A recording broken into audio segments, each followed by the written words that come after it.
예, 2023년 기농농어 창업 및 주택구입 지원 사업 두 번째 설명을 하도록 하겠습니다.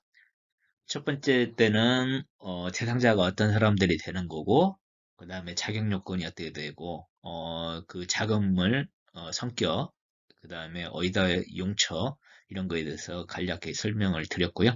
이번 시간에는 주의사항과 이제 지원 대상이 제외되는 경우 이런 것들 위주로 한번 설명을 해 드리도록 하겠습니다. 지금부터 시작하도록 할게요. 지원제 대상이 있습니다. 첫 번째는 부당 사용이 적발됐거나 중도의 회수를 당한 사람들은 이제 지원에서 제외가 되는 거고요. 이제 사업 신청을 했을 때 사업 대상자가 어느 정도 바로 이제 뭐 직장 때려치우고 할 수도 없잖아요. 그래서 언제까지 퇴직을 하겠다, 언제까지 사업을 정리하겠다 이렇게 약속을 합니다. 그래서 일정 기간 내에 퇴직이나 사업자 등록 후 이전, 뭐 와이프나 이렇게 이제 다른 사람으로 돌려놔야 하는데 말소를 한다든가 그걸 하지 않거나 그다음에 뭘 하겠다고 했는데 사업 실행을 하지 않는 사람, 이런 사람들은 지원에서 제외되게 됩니다. 그다음에 농업 외 타산업 분야의 상근 근로자, 그러니까 건강보험 자격특실 확인서로 이제 그 직장 가입자냐 여부를 따지는데, 상근 근로자는 안 됩니다. 농업에 종사해야지. 대신 주소지에서 출퇴근하면서 1개월간 총 근로시간이 60시간 미만인, 그러니까 뭐 알바같이 단기 근로자는 가능합니다. 이때는 이제 취업 신고서를 시장 군수한테 제출을 해야 합니다. 그다음에 농업 외 타산업 분야 사업자를 가지고 계시는 분들은 안 됩니다. 농업 쪽 사업자는 괜찮고요. 대신 수산업은 겸업이 가능합니다. 또 이제 가능한 분야가 예외적으로 이제 보유주인 주택이나 재배시설 이런 거 이제 지붕 위에다가 태양광 시설을 설치하는 분들이 많습니다. 그러면 이제 전력 판매 사업자로 등록을 하게 되는데 이런 것은 허용이 됩니다. 그다음에 이제 본인 명의나 뭐 공동 명의로 해서 2주택 이하를 소유하면서 민간 임대 주택으로 등록을 해서 임대 사업자가 된 경우에는 신청이 가능합니다. 그 다음에 이제 종합소득 금액을 보는데요. 신청 전년도에 농업 외, 농업적인 소득은 없어요. 농업 외의 종합소득 금액이 3,700만 원 이상인 자는 탈락하게 됩니다. 그다음에 대상자 선정 후에 대출 기간 내에 대출을 실행하지 않은 자는 2년간 대상에서 제외시키는 페널티를 부여합니다. 대신 시군 승인을 받아갖고 사업을 추진하지 않기로 해서 실행하지 않는 경우는 예외로 다시 재도전할 수 있는 기회를 줍니다.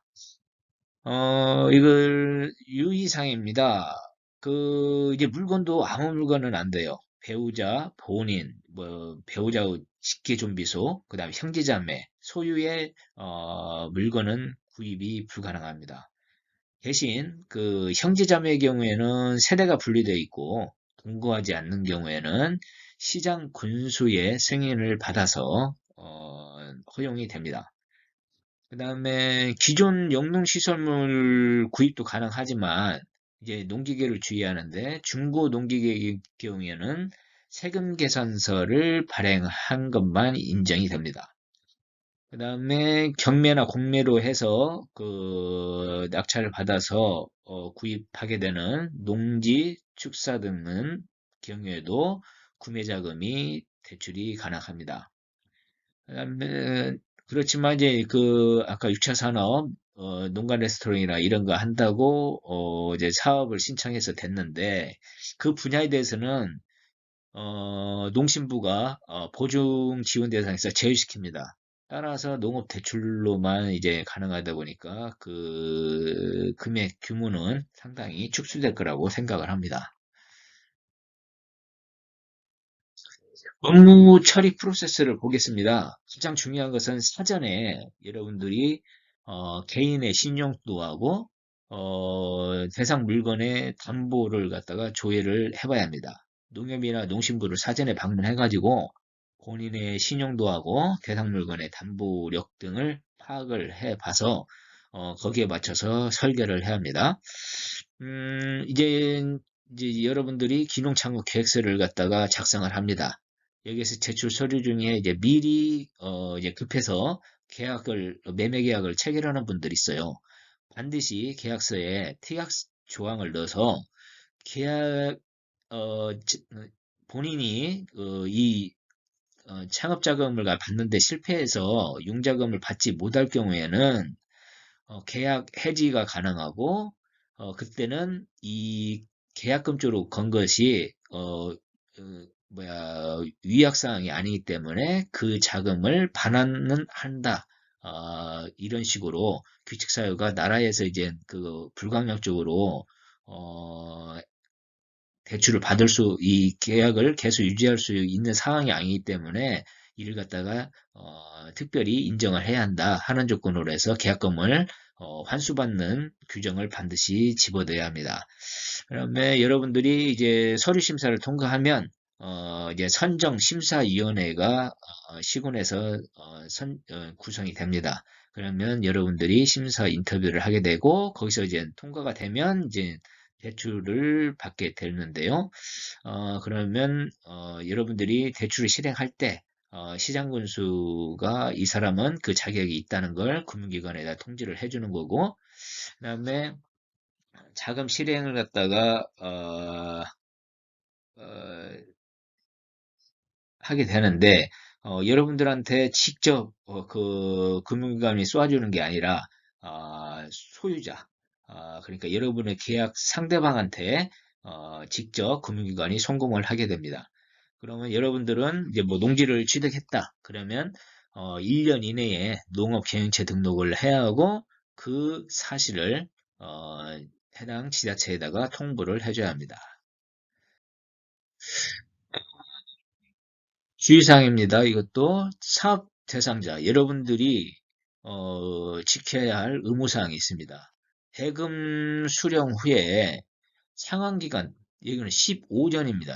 여러분들이 상환기간 동안 5년 거치 10년 분할 상환이기 때문에 15년간 그 사업 장소에 거주해야 하며 주민등록지를 옮길 수 없으며 농업에 종사합니다.